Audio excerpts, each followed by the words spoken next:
감사합니다. 우리 앞뒤 자고 있는 성도님들과 인사하겠습니다. 사랑합니다. 축복합니다.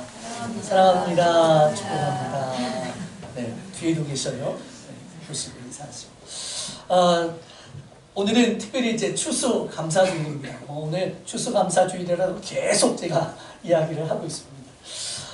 흔히 우리 추수감사주일의 유래를 아메리카 저 대륙을 발견하고 거기에 가신 분들이 하나님이 주신 은혜에 감사해서 이렇게 첫 예물, 그곳에서 얻은 첫 예물을 하나님 앞에 드려서 시작되어졌다. 우리 그렇게 알고 있지요. 그런데 성경에 보니까는 그 이전부터 하나님이 주신 은혜에 감사했던 기록들이 나와 있습니다. 에덴 동산에서 쫓겨난 이 아담과 하와가 이제 가인과 아벨을 낳고 그들이 나중에 그 하나님 앞에 감사해서 곡식을 준비한 가인은 곡식을 통해서, 또 아벨은 양을 쳤기 때문에 양의 첫 새끼를 가지고 하나님 앞에 감사했지요. 그래서 창세 때부터 이미 하나님 앞에 이렇게 추수물에 대해서 감사하는 일들이 있었다라고 하는 것을 기억하고, 우리가 하나님 앞에 이 추수 감사주의를 통하여서 마음껏 하나님 앞에 감사할 수 있는 저와 여러분들 되어주시기를 소망합니다. 우리는 농부가 아니어서 사실 농사에 관해서 잘 모르지요. 저희 아버지가 농부셨어요. 그래서 어릴 때에 저는 이 밭에서 그렇게 지내왔습니다.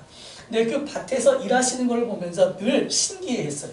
한 해를 시작하면 제일 먼저 이 땅을 갈아엎지요. 그런 농부의 수고가 있어야 됩니다. 소 앞에다 이렇게 끌고서 가면서 쟁기로 땅을 갈아엎습니다. 그리고 또 이 땅이 좋은 땅이 되도록 거름도 뿌리고 뭐 이렇게 해요. 그리고 나서 이제 씨를 뿌리고, 또 이 씨가 잘 자라도록 혹여나 그 주변에 풀이 자라거나 또는 병충해 같은 이런 것이 있지 않느냐 늘 가서 돌아보지요. 만약 비가 오지 아니하면 또 물을 대줘야 되기도 하고요. 또 비가 또 너무 많이 오면 이 물을 또 빨리 내보내야 되는, 참 옆에서 보면서 수고를 아끼지 아니할 수 없구나. 이 작은 한 일을 하는 데 있어서 많은 수고와 일씀이 따르더라 이것이죠.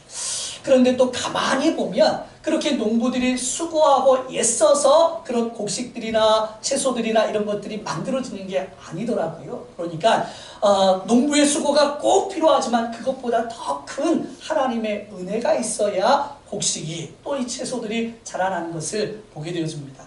그래서 우리 농부들이 하는 일 중에 하나가 자주 하늘을 쳐다봐요. 언제나 비가 올까, 언제나 또 햇빛이 올까, 이렇게 하늘을 쳐다보는 것은 바로 그러한 이유이죠. 하나님이 은혜 베푸시지 않는다고 하면 우리는 이 땅에서 살아갈 수 없음을 고백하시기를 소망합니다. 올 한 해를 우리가 이렇게 지나와 보면서 우리의 힘으로, 우리의 능으로, 우리의 방법으로 살아온 것 같지만 때를 따라서 하나님이 도와주시지 않았다고 하면 이곳에 올 수도 없었고 하나님 앞에 예배할 수도 없는 거예요. 예수를 만나고 구원을 받는 은혜를 또 체험하기도 하고, 또 어떤 어려운 문제 속에 있던 그 문제가 해결되는 것들을 또 바라보기도 하고, 그러면서 우리가 하나님 앞에 우리 참 감사하다 이렇게 고백하죠. 어찌되었든 지난 1년을 우리가 좀 뒤돌아보면서 하나님 감사합니다 할 수 있는 저와 여러분들 되시기를 소망합니다. 아멘. 그런 의미에서 한 번 더 하나님 1년 동안 은혜 베풀어 주셔서 감사합니다. 우리 자우 성도님들이 하나님께서 인사하겠습니다. 하나님께서 1년 동안 지켜주셔서 감사합니다. 네, 감사합니다. 데살로니가 전서 5장 18절에 이런 말씀이 있습니다. 범사에 감사하라. 이것이 그리스도 예수 안에서 너희를 향하신 하나님의 뜻이니라.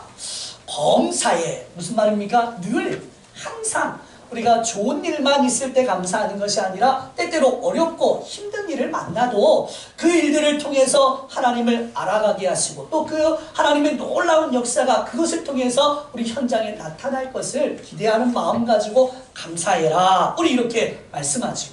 그런데 삶을 살아가다 보면 감사보다는 원망과 불평, 왜 나한테 이런 일이 벌어지고 왜 나한테 이런 일이 일어나느냐, 이런 것 때문에 감사하기보다는 원망하고 불평하는 경우들이 참 많이 있습니다. 그 원망 불평하는 이유 중에 하나가 이런 거예요. 내 원대로, 내 소원대로, 내 방법대로 되어지지 않았기 때문에 원망하는 겁니다. 그런데 가만히 한번 생각해 보세요. 만약 우리가 정말 소망하는 대로 모든 일들이 다 되어졌다고 하면 이 세상은 아마 사는데 아마 더 복잡한 세상이 될 것입니다. 왜요? 다들 자기만 좋은, 나만 좋은 대로, 내 좋을 대로만 되어지기를 원하기 때문에 그렇게 되어줄 수 있다 이 말입니다. 또 한 가지는 왜 다른 사람은 괜찮은 것 같은데 나에게만 어려운 문제가 닥치나. 그러니까 다른 사람은 평안하고 좋은 것 같은데 나에게만 그 어떤 문제가 있고 어려움을 만나는 것 같다. 이런 생각 때문에 또 원망하고 불평하기도 해요. 그런데요, 우리가 잘 몰라서 그렇죠. 제가 우리 성도님들 만나서 신방하고 또 이렇게 부교육자 생활을 하면서 성도들 많이 이렇게 신방하면서 만나보는데 어려움 없는 가정이 한 가정도 없습니다. 없는 가정이요. 다 어려움이라고 하는 것은 한 가지 이상은 다 있어요. 목요일 목사님이 간혹 그런 얘기를 합니다. 고민 없고 걱정 없는 것 딱 한 곳 있답니다. 어디예요? 무덤밖에 없답니다. 천국 감사합니다. 그러니까 무덤 외에는 이 세상을 살아가는 모든 사람들은 문제와 어려움 또 고민을 가지고 있는 거예요. 우리가 생각할 때 내가 볼 때는 저게 무슨 문제야 이렇게 생각합니다. 그런데 그 현장에 직접 경험을 하고 있는 그 사람은 다른 어떤 문제보다 그것이 제일 큰 문제예요. 그러니까 내가 겪고 있기 때문에 그 문제가 제일 크고 힘든 문제입니다. 우리 고3을 둔 또 이제 고입 시험, 대입 시험을 지금 준비하고 있는 분은 이제 이게 제일 큰 문제예요. 그래서 이것 때문에 기도하고요. 얼마 전에 우리 정주는 아직 시험이 안 끝났는데 우리 다현이가 시험이 끝났어요. 시험 오기 전까지 얼마나 고민했겠어요. 감사하게 하나님이 또 학교에 딱 붙을 수 있도록 합격할 수 있도록 은혜를 주셔서 얼마나 저희가 감사했는지 모릅니다. 어찌됐든 그것이 제일 큰 문제이고요. 자녀들이 좀 건강이 아프고 좀 문제가 있다. 그러면 그 아픈 것이 제일 큰 문제이고 결혼 문제를 앞두고 있는 성도들은 또 그 결혼 문제가 제일 크게 보여주는 것입니다. 그래서 우리 남의 일이라고 그냥 쉽게 말하면 안 되고 그 사람에게 제일 힘든 문제였겠구나 이렇게 생각하시면 됩니다. 자, 무슨 말이냐? 모든 사람은 다 어려운 문제, 힘든 문제가 있는 거예요. 그러니까 나만 그런 것 아닌 줄 알고 이 과정을 통해서 하나님께서 우리에게 은혜를 베푸시고 하나님 만나게 하시고 체험하게 하시는 하나님의 섭리가 있는 줄 믿기를 소망합니다. 아멘. 제가 성문교회를 작년 4월 8일에 개척을 우리가 했습니다. 재작년 말에 이제 교회를 사임하고 개척을 준비하는 그 시간이요. 말로 표현할 수 없는 고통이었어요. 하나님 분명 마음 주시고 상황도 여셔서 개척을 하게 하시는데 준비되어진 게 한 개도 없는 거예요. 그래서 기도하고 또 부르짖고 기도했는데도 하나님 응답이 없어요. 그래서 또 마음 아파하고 그런데요. 시간 지나서 보니까 하나님이 필요한 것들을 다 해놓으신 거예요. 그래서 지나오고 나니까 감사하고 하나님이 다 이렇게 준비하셨구나 그때 깨달았습니다. 그러니까 문제 앞에 우리는 기도하지만 그 기도를 통해서 하나님은 이러한 여러 가지 방법을 통해서 이루어 가시는 줄 믿고 하나님 앞에 맡겨드리고 감사하는 저와 여러분들 되어주시기를 간절히 소망합니다. 자, 오늘 이 본문의 말씀에 바로 이 감사하는 한 사람이 기록되어져 있어서 오늘 누가복음 17장의 말씀을 통해서 감사할 줄 아는 성도가 됩시다 라고 하는 제목으로 함께 은혜를 나누기를 소망합니다. 한번 따라서 하실까요? 감사할 줄 아는 성도가 됩시다. 한 번 더 시작. 감사할 줄 아는 성도가 됩시다. 그렇습니다. 우리 어떻게 감사할 수 있느냐? 감사하지 못하고 살아가는 우리들이 정말 감사할 수 없는 게 아니라 우리는 마음이 없어서 감사를 못하는 거예요. 그래서 우리 오늘 한 사람을 살펴보면서 우리 함께 감사에 동참할 수 있는 우리 성도님들 되시기를 소망합니다. 자, 11절 말씀 같이 보겠습니다. 시작. 예수께서 예루살렘으로 가실 때에 사마리아와 갈릴리 사이로 지나가시다가 아멘. 이제 누가복음 17장, 우리가 계속 사도행전 말씀을 강의하고 있기 때문에 이 상황적 배경을 잘 모르고 있지요. 그래서 오늘 상황을 대략 설명해 보면, 예수님께서는 공생애를 3년 반 하셨습니다. 그러니까 3년 반 동안에 온 지역을 다니면서 복음을 선포하시고, 또 병든 자, 또 여러 가지 문제가 있는 자들을 고치시면서 회복하게 하셨습니다. 이 3년 반의 시간에 이제 거의 끝자락까지 온 거예요. 이제 조금 있으면 예수님이 십자가의 지심으로 말미암아 이 땅에 오신 하나님의 목적, 예수님의 목적을 완벽하게 이루시는 그러한 일이 진행됩니다. 이제 마지막 예루살렘이 있는 유다 땅에 가시면 일들이 진행되는 겁니다. 그런데 현재 지금 이 베레아라고 하는 지역에 잠시 지금 피신해서 와서 그곳에서 하나님의 말씀을 전하다가 특별히 그곳에서 제자라고 하는 것이 어떤 사람이냐, 제자의 도가 무엇이냐, 예수만 믿는 사람이라고 하면 여기까지, 이 정도까지의 신앙의 모습으로 성장해 나가야 되는데 그러한 사람이 되어져야 한다, 이것을 설명한 거예요. 그리고 이제 유대 땅으로 들어오셔서 몇몇 지역을 돌아다니면서 복음을 전하고 있는 현장인 것입니다. 이제 이 현장이 조금 더 나아가면 예루살렘으로 가시는 그러기 바로 직전에 있는 그러한 말씀이죠. 예수님께서 예루살렘으로 나아가시는 이유가 하나 있습니다. 다른 이유가 없다. 이 이유 때문인 거예요. 바로 저와 여러분들을 구원해서 죄 문제 가운데서 이 문제를 해결해 주시고 우리를 구원하기 위해서 십자가를 향해서 나아가고 계신 것입니다. 예수님의 십자가의 은혜가 없었다고 하면 저와 여러분들이 이런 은혜를 받아 누릴 수가 없는 것입니다. 여전히 저 유대인들에게 주어지는 복음일 것입니다. 그러나 바로 이 복음이 우리들에게까지 들어올 수 있게 되었고, 우리가 이 복음의 말씀을 듣고 구원의 은혜를 누리면서 살아갈 수 있었던 것은 바로 예수님께서 저와 여러분들을 위해서 십자가에 죽어주심으로 말미암아 그 십자가의 은혜와 사랑을 믿는 우리 모든 성도들에게 주시는 하나님의 은혜이기 때문인 줄 믿기를 소망합니다. 바로 지금 그 길을 예수님께서 걸어가고 있는 거예요. 오늘 본문 말씀에 사마리아와 갈릴리 사이로 지나가다가 이렇게 말씀합니다. 이스라엘은 크게 세 개로 나눠져 있어요. 저 상부 지역에는 갈릴리라고 하는 지역, 바로 예수님께서 유년 시절을 나사렛에서 지내십니다. 그러니까 나사렛이 있는 그 지역을 상부 갈릴리라고 이렇게 이야기합니다. 그리고 나서 이제 중부에는 당시 유대인들이 사람 취급을 하지 않았던, 마치 개라고 여겼던 바로 사마리아 사람들이 살고 있는 사마리아 지역이 있습니다. 그리고 이제 그 밑에 하부 지역에는 우리가 잘 알고 있는 예루살렘을 중심으로 한 유대 지역, 이렇게 나눠집니다. 그래서 갈릴리 지역, 사마리아 지역, 그리고 유대 지역, 이렇게 나눠져 있는 거예요. 그런데 오늘 말씀해 보니까는 사마리아와 갈릴리 사이로 지금 예수님이 지나가고 있다. 말씀이 좀 맞지 않지요? 지금 현재 유대 땅에 예수님 계시는 거예요. 그럼에도 불구하고 갈릴리와 사마리아와 갈릴리 사이를 지나서 예루살렘으로 가고 계신다, 이렇게 말씀합니다. 오늘 본문이 이렇게 말씀하는 의도가 있는 거예요. 왜냐하면 이제 이 본문 속에서 예수님이 한 사람을 만날 것입니다. 그런데 그 한 사람, 너무 우리에게 중요한 의미를 담고 있는 이 사람이 사마리아 사람이기 때문에 사마리아 사람이라고 지금 거론을 하면서 예수님이 지금 그 길을 가고 계시다, 이렇게 이야기하고 있는 것이죠. 그곳에서 여러 사람들을 만나게 되는데 우리 12절과 13절 같이 읽도록 하겠습니다. 시작. 한 마을에 들어가시니 나병 환자 10명이 예수를 만나 멀리 서서 소리를 높여 이르되 예수 선생님이여 우리를 불쌍히 여기소서 하거늘. 자, 예수님께서 가신 한 마을이 어떤 마을이냐, 바로 나병 환자들이 모여있는 지역인 거예요. 나병 환자를 지금 우리 예수님이 만나시기 위해서 다른 길을 다 제쳐놓고 지금 그 길로 걸어가고 계신 것입니다. 나병이라고 하는 말은 요즘 우리 한센병이다, 이렇게 표현되는 병이지요. 그래서 이 병은 만성 전염병입니다. 그래서 이렇게 건강한 사람들과 같이 지내지 않도록 따로 격리시켜서 그들을 다른 지역에 따로 이렇게 살게 하죠.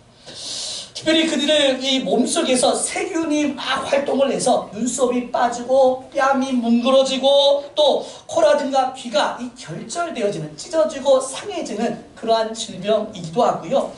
병균이 또 이 뼈에 이렇게 관절 쪽을 들어가게 되어지면 녹아서 손가락이라든가 발가락이 문드러지는 병, 그래서 문드러진다, 문둥병이다 이렇게 표현하기도 했습니다. 피부가 탈색이 되어져서 일반 우리의 이 뽀얀 이런 그런 얼굴이 아니고 좀 보기가 좀 흉한 거예요.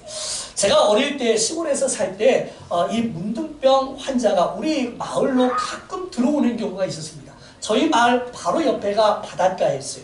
바닷가에 보면 이렇게 굴들이 있었습니다. 들려지는 이야기로는 그들이 거기서 산다. 그래서 저희가 직접 그들 보러 막 갔던 기억이 나요. 그런데 우리가 학교를 다니는 그 학교에 이 사람들이 와서 막 이렇게 썩은 음식들을 먹기도 하고 막 이런 경우, 그래서 막 사람들이 돌을 던지고 했던 그런 기억이 제 머릿속에 있습니다.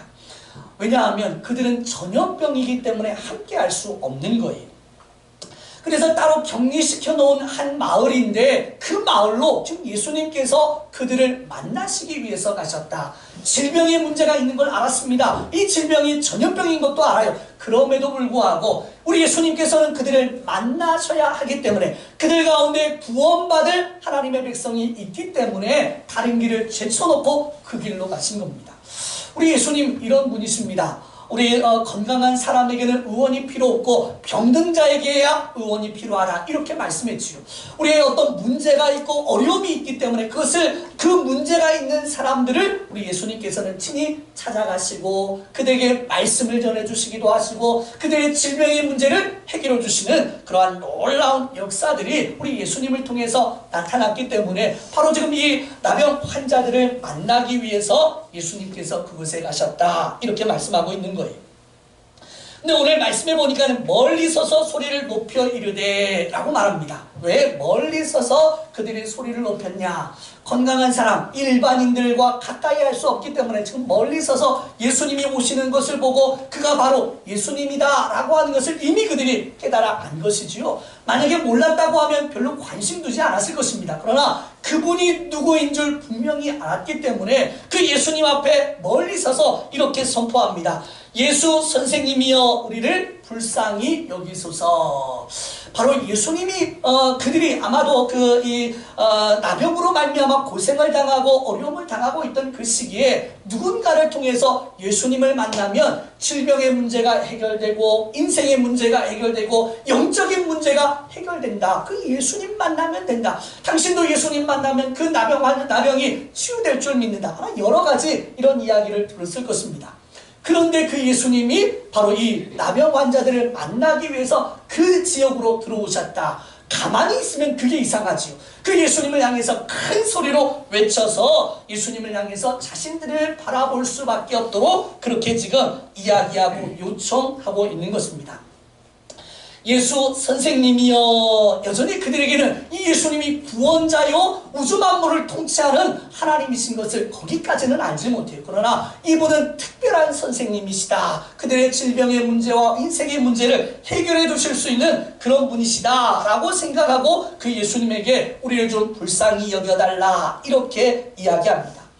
예수님께서 그 질병을 얻는 이 나병 환자들을 모르는 채 하지 아니하시고 오신 목적이 그들을 만나기 위해서 오셨기 때문에 그들에게 말씀합니다. 자, 14절 말씀 같이 읽습니다. 시작. 보시고 이르시되 가서 제사장들에게 너희 몸을 보이라 하셨더니 그들이 가다가 깨끗함을 받은지라. 아멘. 그들을 보셨어요? 과거에 예수님이라고 하면 그들을 부르시고 이게 뭐가 문제인지 보자 하고서 말씀을 전하시어서 그 질병의 문제를 해결해 주시거나 아니면 손에 이렇게 침을 뱉어서 이 흙을 이겨서 그 이긴 흙을 가지고 눈에 바른다든가 어떤 이런 치료의 방법을 통해서 고치셨을 것인데 오늘 말씀해 보니까는 특별히 고치신 행위가 없습니다. 어떻게 그에게 무엇을 해서 고쳐준 게 아니에요. 그러면서 이렇게 말씀합니다. 가서 너희들 이제 그냥 가라.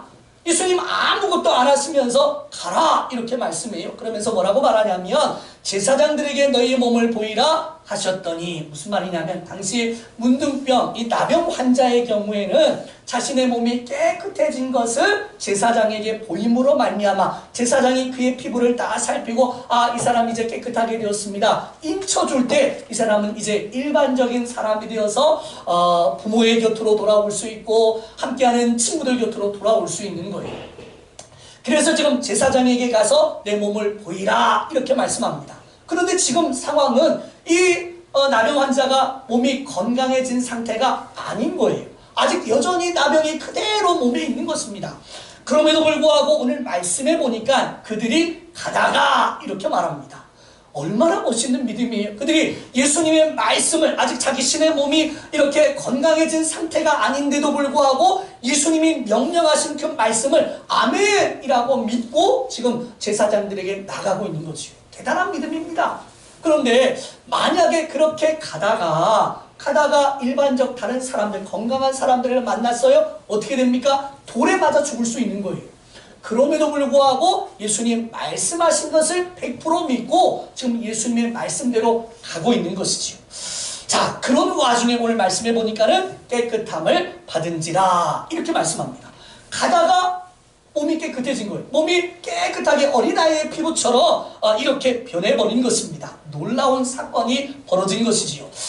그래서 오늘 말씀에 이 놀라운 불치병이 지금 치유가 되어졌다. 이것 때문에 한 사람이 기뻐했다. 이렇게 말씀하죠. 근데 오늘 본문이 여러 가지 우리가 이 땅을 살아가는데 질병들이 있잖아요. 그런데 그 많은 질병들 가운데서도 특별히 나병 환자를 예수님께서 예를 들고 그 나병 환자를 만나셔서 그를 고치셨다. 그래서 그가 감사했다. 이 이야기를 하고 있는 또 다른 이유가 있습니다. 나병이라고 하는 것은 앞에서도 이야기한 것처럼 일반적으로 고쳐질 수 있는 그런 병이 아닌 거예요. 그러니까 쉽게 몸이 이렇게 회복될 수 없는 그런 병이라 이 말이지요. 그런데도 불구하고 또 당시에 이런 병을 가지고 있는 사람들은 하나님의 징계, 하나님의 진노에 의해서, 심판에 의해서 그러한 질병을 받았다라고 이렇게 생각을 하고 있던 그런 시대였습니다. 마치 이러한 아주 사람의 힘으로 어이할 수 없는 질병과 같은 그러한 상태가 저와 여러분들의 상태였다. 우리가 바로 나병 환자 같은 삶을 살았다. 이렇게 오늘 성경이 이야기해 주고 있는 것입니다. 무슨 말입니까? 우리가 우리의 힘으로 구원받을 수 있는 어떠한 방법이 없는 거예요. 우리는 마땅히 죽어 지옥불에 던져져야 할 인생들입니다. 그런데도 불구하고 하나님이 우리를 불쌍히 여기시고 우리를 찾아오시고 불러주시고 죄인인 우리의 모든 죄 문제를 해결해 주셔서 너 이제 의인이다 이렇게 우리 하나님께서 인쳐주신 거예요. 할렐루야. 이 사실을 믿기를 소망합니다. 이런 은혜를 저와 여러분들이 받았다 이 말입니다. 그러면 감사하지 않을 수 있을까요? 정말 이런 은혜, 이 세상에서 가장 우리가 큰 복, 이 구원의 은혜를 받았는데도 불구하고 우리가 그 은혜를 감사하지 못한다. 이것은 문제인 거지. 오늘 우리 주일학교 아이들과 함께 그런 이야기를 잠깐 했습니다. 여기 지금 공기가 있어요. 공기가 있는데 공기에 대한 값을 내고 계십니까? 안 내지요. 누구에게 내야 됩니까? 하나님 앞에 내야 되는 거예요. 자, 공기의 값이 얼마나 될까요? 공기의 값. 공기가 없으면 우리가 뭐가 없어져요? 생명이 끊어집니다. 그치요? 그래서 이 공기값은 다른 말로 말하면 우리 생명값인 거예요. 우리가 생명을 유지할 수 있는 값이죠. 하나님이 우리에게 이런 구원의 은혜를 내리셨다. 이 영적인 생명이 육신의 생명뿐만 아니라 영원한 생명까지 하나님께서 우리에게 허락해 주시는 은혜인 것입니다. 그렇기 때문에 우리는 이 은혜 앞에 감사할 수밖에 없는 줄 믿기를 소망합니다. 아멘. 자, 그런 가운데에 오늘 이렇게 이 나병 환자들이 이 감사를 해야 되는데도 불구하고 감사하지 않았다. 그런데 한 사람이 돌아와서 그 예수님 앞에 감사하고 있는 내용이 15절과 16절에 기록됩니다. 같이 한번 읽겠습니다. 시작. 그 중에 한 사람이 자기가 나은 것을 보고 큰 소리로 하나님께 영광을 돌리며 돌아와 예수의 발 아래에 엎드리어 감사하니 그는 사마리아 사람이라. 아멘. 10명이 똑같이 고침을 받았습니다. 그런데 10명 중에 딱 한 사람만 예수님 앞에 돌아왔다. 가던 길을 멈추고 다시 지금 예수님 앞에 돌아와서 그 예수님의 발 앞에 엎드렸다. 이렇게 말씀합니다. 발 앞에 엎드렸다라고 하는 이 말의 의도는요, 그 사람이 할 수 있는 최고의 존경의 표시, 감사의 표시, 그 앞에 넙죽 엎드려서 감사합니다. 이렇게 지금 고백하고 있는 거예요. 자, 지금 한 사람이 그렇게 이야기합니다. 그런데 이렇게 감사한 사람이 어떤 사람이냐? 오늘 성경에 말하기를 사마리아 사람이다. 이렇게 이야기해 주고 있는 것입니다. 아까도 말씀드렸습니다. 사마리아 사람들은 다른 민족과 이렇게 혼혈되어진 혼혈족입니다. 유대인은 정통 유대인인 거예요. 그러니까 유대인들을 같이 이렇게 한 핏줄을 가지고 있지 아니하는 너희들은 정말 더러운 사람이다. 이렇게 유대인들이 인정했던 그런 사람입니다. 그래서 개 취급을 했다. 그들에게 있어서 가장 낮고 천한 것이 개예요. 그런데 마치 지금 사마리아 사람들을 그렇게 취급을 했던 것이죠. 그런 내가 하나님의 은혜로 말미암아 이 나병에서 나음을 받았다. 이것이 이 사람에게는 넘치는 은혜, 감히 표현할 수 없는 은혜, 이런 것이죠. 그래서 그 은혜에 감격해서 지금 예수님 앞에 와서 무릎 꿇고 감사하며 절하고 있는 것입니다. 자, 그런데 반면 9명의 사람들은 그런 어떤 사람들인가 우리가 생각을 해봐야 돼요. 그들은 하나님 앞에 영광을 돌리지 않습니다. 게다가 예수님께로 다시 돌아오지도 않았고 예수님에게 감사를 표현하지도 않았습니다. 이 사람들 어떤 면에서 우리가 생각해 볼 때 문둥병이 걸렸으니까는 분명 하나님 앞에 어떤 죄를 지어서 그런 건 아니겠느냐. 이 사람들은 상식이 통하지 않는 사람들, 예의가 없는 사람들, 사람들이 이렇게 거부하는 아마 그런 사람들이었을 것이다. 또는 이들은 굉장히 난폭한 사람들이었고 예수님께서 실수해서 그들을 고쳐주셨기 때문에 그런 원래부터 악한 사람들이니까는 예수님 앞에 돌아오지 않았다. 성경이 그렇게 얘기하면 제가 할 얘기가 좀 있을 텐데 그렇게 얘기를 안 해요. 우리와 똑같은 사람들, 건강에 우리 어떤 이성이라든가 인성에 문제가 있던 사람들이 아닌 것입니다. 그럼에도 불구하고 그들은 예수님 앞에 돌아와서 감사치도 아니하고 영광을 돌리지 않았다. 이렇게 이야기하죠. 왜 그랬을까? 가만히 이 사람들을 생각해 보면 이 사람들에게 가장 큰 문제는요, 지금 이 병 고치는 것만이 문제인 거예요. 그러니까 병에서 나음을 입기만 하면 되지 다른 것에 대해서는 조금도 관심이 없는 사람들입니다.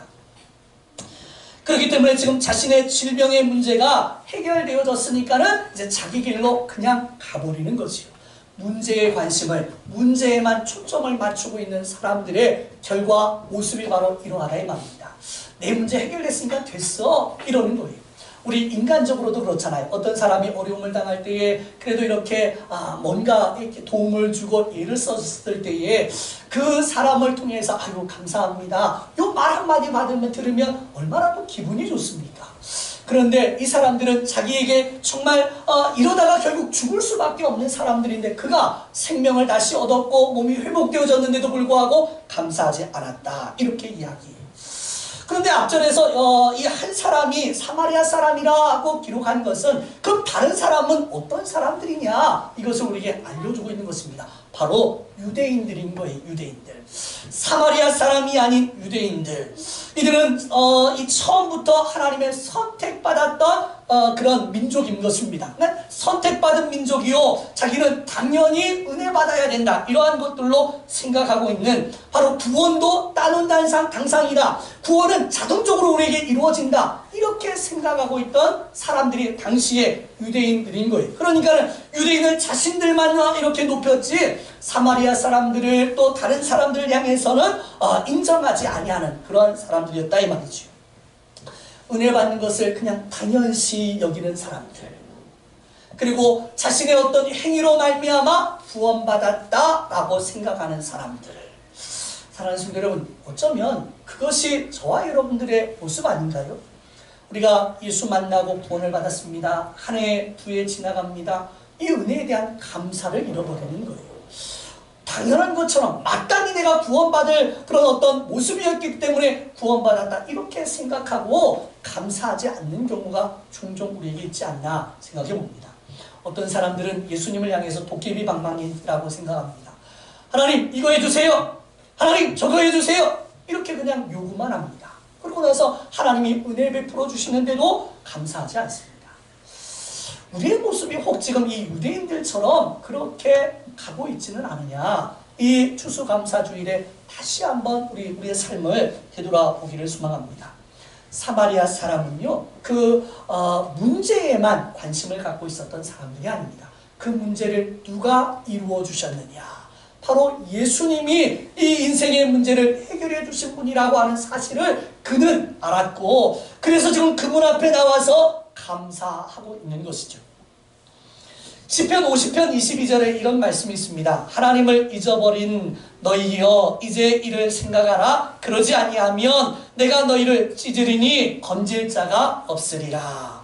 하나님을 잊어버린 너희여, 하나님이 주시는 은혜를 깨닫지 못하고 그것을 잃어버린 너희들이여 생각해라. 그러면서 하나님이 너희를 향해서 징계하신다, 찢으신다 이렇게 말씀하죠. 시편 50편에 이 감사하지 않고 하나님을 떠난 자들에 대한 하나님의 경고의 말씀이 이렇게 기록되어져 있습니다. 감사해야 되는 건 마땅한 거예요. 당연한 것입니다. 그럼에도 불구하고 감사하지 아니할 때 우리 하나님께서 서운해하신다 이것이, 하나님 마음도 서운하다 이 말입니다. 그래서 지금 이 10명의 사람들을 향해서 이렇게 말하지요. 10사람이 다 깨끗함을 받지 아니하였느냐? 그 9은 어디 있느냐? 그 9사람은 도대체 어디에 가 있느냐? 이렇게 지금 묻고 있는 것이죠. 예수님은 그들이 금방 나을 것을 알고 계셨고요. 현재 그 자리에 계속 계신 상황이었습니다. 자리를 이동하지 않았던 거예요. 금방 나을 것을 알았다고 하면 그들도 아마 이 사마리아 사람처럼 속히 와서 예수님 감사합니다 이렇게 동참했어야 되는데 안 그랬던 것이죠. 그러나 이 사마리아 사람에게 이렇게 감사를 행했던 이 사람에게 하나님 특별한 은혜를 더하여 주십니다. 자, 19절 말씀입니다. 같이 읽습니다. 시작. 그에게 이르시되 일어나가라 내 믿음이 너를 구원하였느니라 하시더라. 아멘. 감사한 사람이 육신의 은혜를 받았습니다. 육신의 은혜를 받는 것이 우리 인생의 전부가 아니에요. 더 큰 것은 영적인 복입니다. 영원한 복이죠. 천국에 대한 소유요, 천국을 우리에게 허락해 주시는 그러한 은혜인 것입니다. 바로 이 사람에게 구원의 그 믿음으로 말미암아 구원의 놀라운 은혜까지 이루어진다, 졌다 이렇게 지금 말씀해 주고 있는 것입니다. 사랑하는 성도 여러분, 저와 여러분들에게 하나님 주신 은혜가 이런 은혜인 줄 믿기를 소망합니다. 1년 돌이켜보세요. 감사하지 않은 게 없습니다. 저는요, 우리 성도님들 얼굴 보고 있는 것만으로도 감사합니다. 이들이 한 주간 세상 살면서 이렇게 와서 예배하고 있다. 그런데 피곤해서 졸기도 하고 또 그럽니다. 그러나 그럼에도 불구하고 주님 사랑하는 마음 가지고 나와서 예배하는 모습이 제 눈에는 얼마나 이쁜지요, 얼마나 좋은지요 모릅니다. 하나님이 보실 때 더하다 이 말입니다. 저와 여러분들이 주 안에서 이렇게 감사하며 믿음으로 살아갈 때 우리의 인생을 하나님께서 지키시고 돌보시고 또 풍성한 은혜로 은혜 나뉘어 주시는 하나님인 줄 기억하고 그 하나님을 그렇게 섬겨드리는 저와 여러분들 되어주시기를 간절히 소망합니다. 말씀을 정리합니다. 사랑하는 성도 여러분, 추수감사주를 맞이하여서 다시금 우리에게 허락해 주신 하나님의 은혜를 기억했으면 좋겠고 감사를 표현할 줄 아는 저와 여러분들 되어주시기를 소망합니다. 물질로만 감사한다, 우리 이렇게 생각합니다. 아니에요. 물질 있는 곳에 마음이 있는 것 분명히 맞습니다. 물질을 통해서 하나님 앞에 감사하는 건 맞아요. 그러나 그 속에 우리의 마음을 담지 않는다고 하면 그것은 그냥 물질일 뿐입니다. 하나님은 그 속에 마음을 받으시기를 원하고 계세요. 오늘 이 추수감사주일에 우리의 마음을 담아서 하나님 앞에 영광 올려드릴 수 있는 모든 성도님들 되어주시기를 간절히 축복합니다. 아멘.